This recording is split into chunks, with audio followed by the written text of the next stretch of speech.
ഇന്നൊരു unboxing video ആണ്. ഞാൻ ഈവനിങ് കോളേജിൽ നിന്ന് വന്നപ്പോൾ ഋതുട്ടനും വന്നൊരു സമയത്താണ് നമുക്കൊരു കൊറിയർ വന്നിട്ടുണ്ടായിരുന്നു. അപ്പോൾ വേറൊന്നുമല്ല, ഞാൻ കുറച്ച് ദിവസം മുന്നേ പ്യുവർ ഹാർട്ടിൻ്റെ ഒരു ചോക്കോ സ്പ്രെഡ്, നമ്മൾ ബ്രെഡിലൊക്കെ തേച്ച് കഴിക്കുന്ന ഒരു നട്ട് സ്പ്രെഡ് ഞാൻ ഓർഡർ ചെയ്തിട്ടുണ്ടായിരുന്നു. അപ്പോൾ അത് ഇന്നാണ് നമുക്ക് കിട്ടിയത്. അപ്പോൾ അതിൻ്റെ ഒരു അൺബോക്സിങ് വീഡിയോ ആണ് ഈ കാണുന്നത്. അപ്പോൾ നമുക്കതിൽ ഒരു വലിയൊരു ബോക്സ് ആയിട്ടാണ് വന്നത്. അതിലൊരു 5 ഫ്ലേവർ ആയിട്ടാണ് നമുക്ക് കൊടുത്തിട്ടുണ്ടായിരുന്നത്. അതിൽ തന്നെ 5 എണ്ണത്തിൽ ഒരെണ്ണം നമുക്ക് ക്രീമി കാഷ്യൂ എന്ന് പറയുന്നൊരു ഫ്ലേവർ ആയിരുന്നു.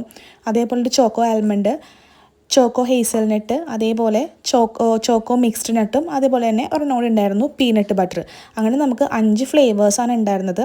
നല്ല ക്രീമി സ്ട്രക്ചറിലുള്ള ഒരു ടെക്സ്ചറായിരുന്നു. നല്ല ടേസ്റ്റി ആയിട്ടുള്ളതാണ്. നമ്മുടെ മക്കൾക്കെല്ലാം സ്നാക്സും കാര്യങ്ങളൊക്കെ കൊടുത്ത് വിടുമ്പോഴത്തേഴും കൊടുക്കാൻ പറ്റിയ നല്ലൊരു സ്പ്രെഡാണ്. ബ്രെഡിലും അതേപോലെ ബൺ എന്തെങ്കിലുമൊക്കെ ഉണ്ടെങ്കിൽ നമുക്കതിൽ സ്പ്രെഡ് ചെയ്ത് കൊടുക്കാൻ പറ്റും. അതിൻ്റെ കൂടെ ഇപ്പോൾ സ്കൂൾ റീ ഓപ്പണിങ്ങിൻ്റെ ടൈം ആയതുകൊണ്ടാണ് തോന്നുന്നുണ്ട്, നമുക്കതിൻ്റെ കൂടെ ഒരു ചാമ്പ്യൻസ് കിറ്റ് എന്ന് പറഞ്ഞിട്ട് ഒരു ഗിഫ്റ്റും കൂടി നമുക്ക് അതിൻ്റെ കൂടെ ഉണ്ടായിരുന്നു. അപ്പോൾ എല്ലാവരും ഒന്ന് ട്രൈ ചെയ്ത് നോക്കണം കേട്ടോ.